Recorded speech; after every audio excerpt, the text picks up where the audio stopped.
Okay, thank you, Madame Gill. We'll now go to our colleague, Mr. Johns, for 6 minutes or less. Thank you, Mr. Chair. I want to thank all of the witnesses for the important work that you're doing to protect and conserve and save our wild salmon. I'll start with my former colleague and good friend, Finn Donnelly. Thank you for the work that you're doing post being an MP at Rivershed Society of British Columbia. Mr. Donnelly, you've heard loud and clear about the need for restoration. You talked about CPR, conserve, protect, and restore.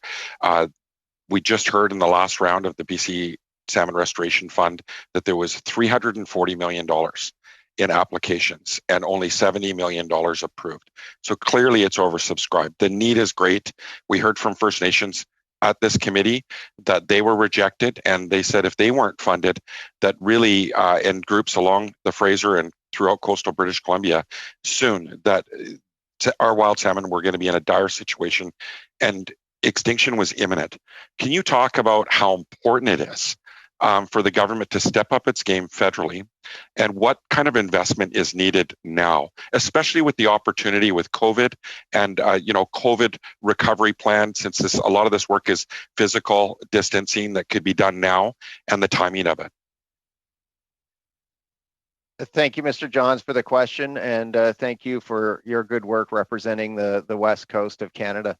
The issue is paramount. We need to act now. The federal government needs to take action. As I mentioned in my presentation, that there must be bold action now.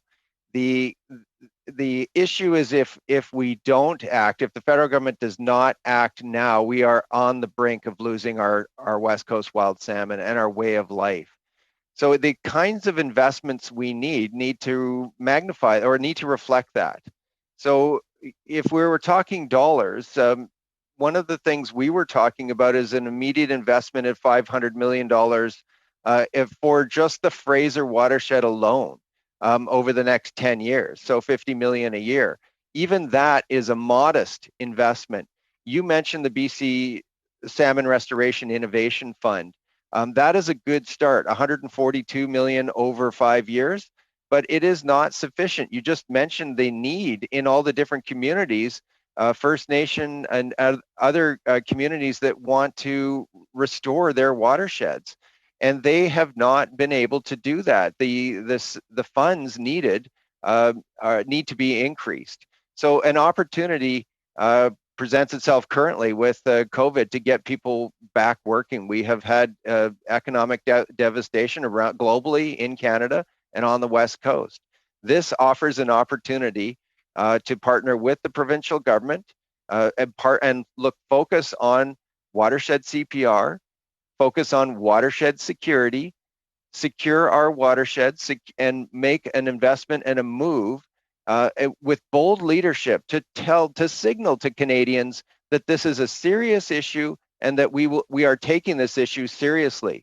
I have to say it's similar to Big Bar. We need that kind of an investment to move forward. So just to give an example, in the Lower Fraser alone, Dr. Tara Martins of UBC is working on work that will show that we need to invest at least $350 million to prevent many species from being extinct over the next number of years. That's just the Lower Fraser. The estuary. If we include the Fraser Valley, which is another significant part of salmon habitat of the Lower Fraser, you could easily get to $500 million over the next 5 to 10 years just in the Lower Fraser, not to mention the areas that Mr. Snyder has talked about in the Upper Fraser and many of the regions there, not to mention ocean conditions that Dr. Morton has talked about and referred to. So we have an opportunity right now to work with partners and invest in watershed CPR and address these critical threats. But Mr. Johns, if I can conclude by saying that if you could encourage the members of this committee to take bold action in your recommendations, in your report to government, and to really work together for the sake of wild Pacific salmon to encourage the government to do the right thing. We have studied this to death over the last 30 years. It is time to take action before we lose our West Coast wild salmon and way of life. Thank you.